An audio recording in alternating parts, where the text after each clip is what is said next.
today. He's walking you through how I got the tones for my new little cover of John Mayer's Slow Dancing in a Burning Room, because I think the way to explain it's pretty quick and it's kind of interesting. So first what we have open Reaper, which is a digital audio workstation that you can get a free trial of for free, and the time on that's indefinite, so as long as you can go without paying it and you can't afford it, you just keep going. But anyways, what we're working with is we directly input my guitar signal through what's called an audio interface that goes through a USB into my computer, and then we monitor it right over here where it says input 2, and then we can edit all those things in the timeline, hit record over here whenever we're ready,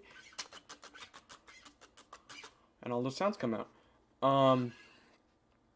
But I'll just walk you through kind of what I did because I think it's kind of cool.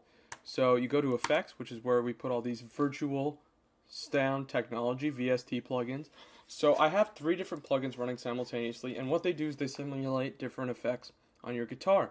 So first what I have here is called a TSE-808, which is a model of what's called a Tube Screamer plugin. And these are old-fashioned little effects pedals that you would have, in front of your guitar amp when you're playing through an amp. And what you do is you turn it on, you turn down all the drives so you wouldn't get a really dirty sound. You turn up all the volume so you could hear the little effect it does, then you turn up the tone to about, I'd say 2 o'clock, if it were a clock. And that gives it this kind of effect of what it would sound like if you're using an old vamp that used like vacuum cathode ray tubes. And it heats those tubes up a lot, so it kind of forces there to be a little more gain. So that's kind of what I was doing right here, but in a more digital way, and it simulates a little driven, tighter tone that brings up the lower range of frequencies, like the low notes, like your lows, mids, and highs. It makes it so that those notes are a little less floppy and are in the wind. They're a little tighter and a little more condensed.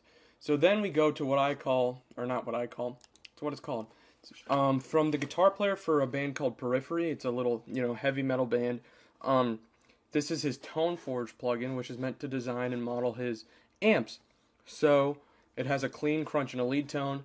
And what I did is, I don't really like the sound of this clean tone too much. I think it's a little too digital. It's a little too effects processed.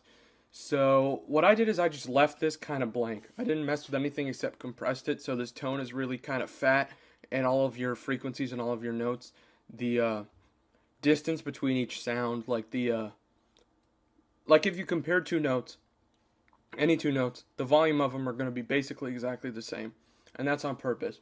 So I take this ToneForge plugin, and I'll just leave it kind of alone. I crank the gain up a tiny bit onto this second gain stage, which you can mess around with over here.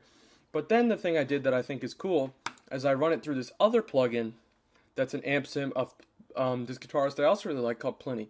So this Pliny one is great when it comes to reverb and cleans, but it's kind of hard for me to get it kind of tight and not loose. All those frequencies stop them from flapping around. So what I did is I made sure this was tight, and I made sure this Misha Mansour thing was tight. I had the compressor up, and that's just kind of naturally what it does well. And then I went into this Pliny one, and I took what's called a noise gate, which you can see over here, a gate, and I cranked that up decently high. And what that means is that any excess like fret buzz or all this like just kind of the humming sound you get from heavier guitars, that kind of goes away. And in exchange, I get the kind of reverb that I really like from this Pliny plugin, and I run it through my own pretend amp simulators over here. And I also get the tightness that I think this ToneForge plugin is really good at. So there you have your little John Mayer